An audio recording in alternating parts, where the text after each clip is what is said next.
Okay. They need to print out their own reference picture. It doesn't have to be a perfect 8x6, but it needs to be darn tootin' close. So it's okay if there's a little bit of white showing around it. You're just gonna tell them, well, that's probably where the fur is just gonna keep going. Right. From here, they're gonna tape down the master. They're gonna start with their master, and this master is going to have all of the information. So let me grab some tape. Okay, so you want them to be using blue painter's tape or any kind of artist tape, anything that's not going to tear their tracing paper. The type of tracing paper I use is in the lesson, and it's kind of like vellum. It's a little thicker than just regular tracing paper. All right, so they need to put this down. They can mark if they want, like about where on their paper the tracing paper lines up, But what they're going to end up doing, I don't know if you can see what I'm doing very well, but they're going to trace, lightly trace, have them not press really hard because it's just not necessary. They can lift it as they go. If they can't quite see through, let them lift the tracing paper, kind of look to see what they're tracing, but they're tracing as best they can, just an outline of the features of their animal. So they're not, even though these eyes are black and there's a lot of shade in here, we're not shading, just outlining, okay? Once they're done outlining some of those basic shapes of the features, like the nose being a little bit round, the eyes being a little bit round, then they're going to start following the directional lines, kind of the contour line that the fur takes in order to show kind of the form of the animal. So for example, the snout, it's coming towards us, right? I don't know, is this a muzzle? It might be a muzzle. And so some of the fur is gonna go straight up like this. But then once it gets kind of between the eyes, it takes a directional change. There's like a fork in the road, and it's like, oh my gosh, we have to go this way or this way. And so you want them to be capturing that. So this is their master, where no matter if it's a shade, a tint, or a tone, they are putting in the shape and the lines.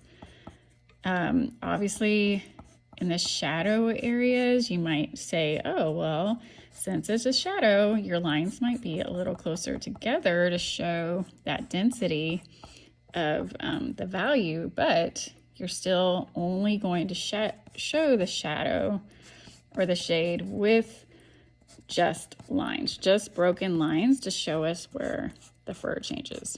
Okay, I'll do this and then I'll come back.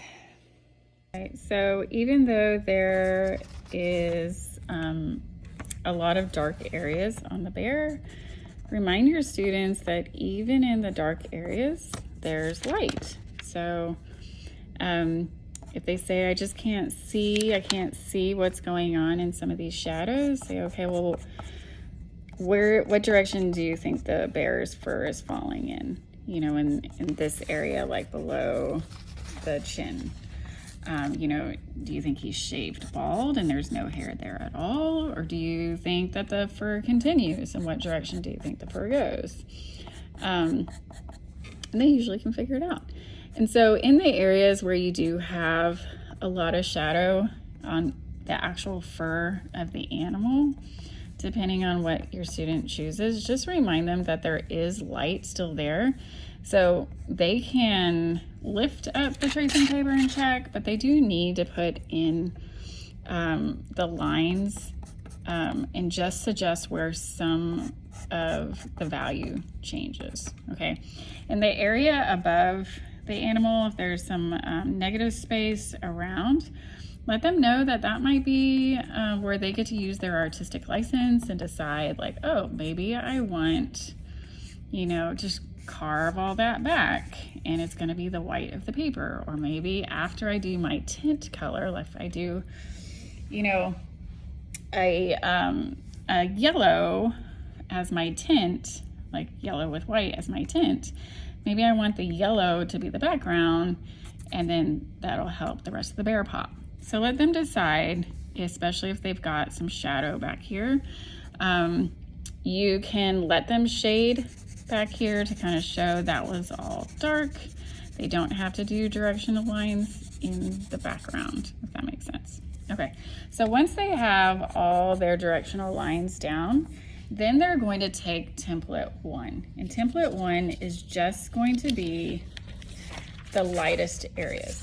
So you're gonna have them lay the template 1 perfectly on top of the master template. Just like that. And then they'll get another piece of tape and they'll tape it down.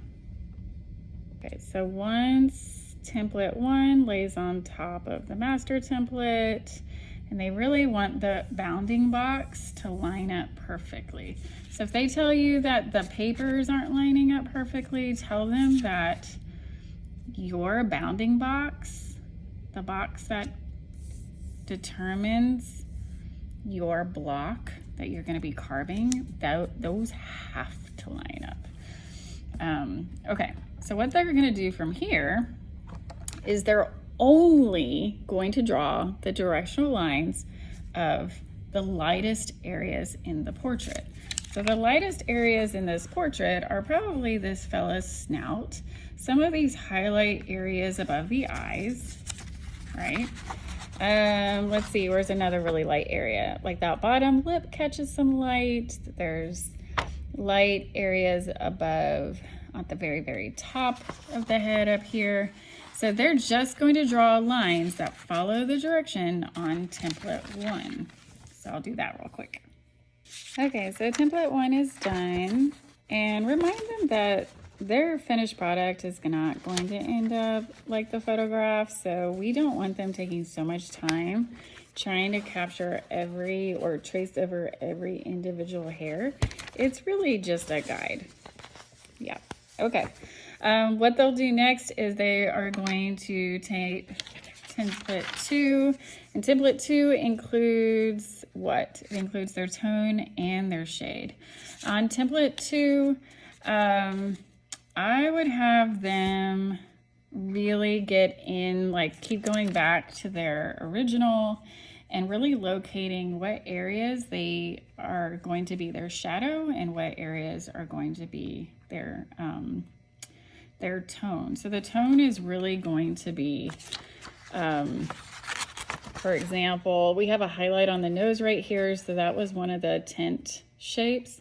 Is whereas that little, the way the light captures the little bottom lip right there, that was going to be carved away on the tint layer. This is going to be carved away. I put a little glimmer in his eyes.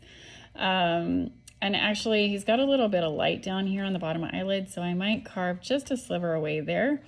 If they carve too thin, if their lines get too thin and their alignment isn't right, they completely lose the white of the paper. And I'll kind of go over that again once we start printing this fella. But down in here, there's a little bit of tone and then there's a little bit of shadow. And this is where they have to use a little bit of risk or a little bit of artistic license and kind of just go with it. And it's kind of like life. You don't know how it's going to turn out, but you follow the steps and you go with your gut. And, you know, the beauty is in the brokenness. You have to keep reminding them that perfect things are not always beautiful. And this is their first iteration. They've never done this before if they're 7th graders. And to not get caught up in wanting it to look just like the photo. Something to remind them of, because they get kind of sloppy as they realize this is very monotonous. So just remind them that the more that they can be in control and be intentional with their lines and not get sloppy, the better the result will turn out. So in here, I've circled the eyes where I want the shade to be, and I put an S for shade. And then that little light that was under the, or on the bottom eyelid, I decided I want that to be a tone, so I outlined it and I put T inside for tone. On the nose, the nostrils are gonna be S for shade, and then kind of like around the nostrils, that part that's very boopable, that is going to be a tone. So I called that a tone. And now I'm just going through and I'm deciding on this tone layer what I want to carve away to show the tone. And I'm going back to my original, just kidding. Going back to the original, and I'm looking to see kind of like where I can show kind of the change in value. Like the ears are pretty obvious, but down around the chin, there's a little bit of, like, I will probably make that area by the chin. I'll carve that with some straight lines to kind of show that there was light on the chin, since the chin comes out a little bit more than before we start seeing like the neck of the bear. So that is how they do their master drawing, their tint, their tone, and their shade. I'm going to show you how to do this next.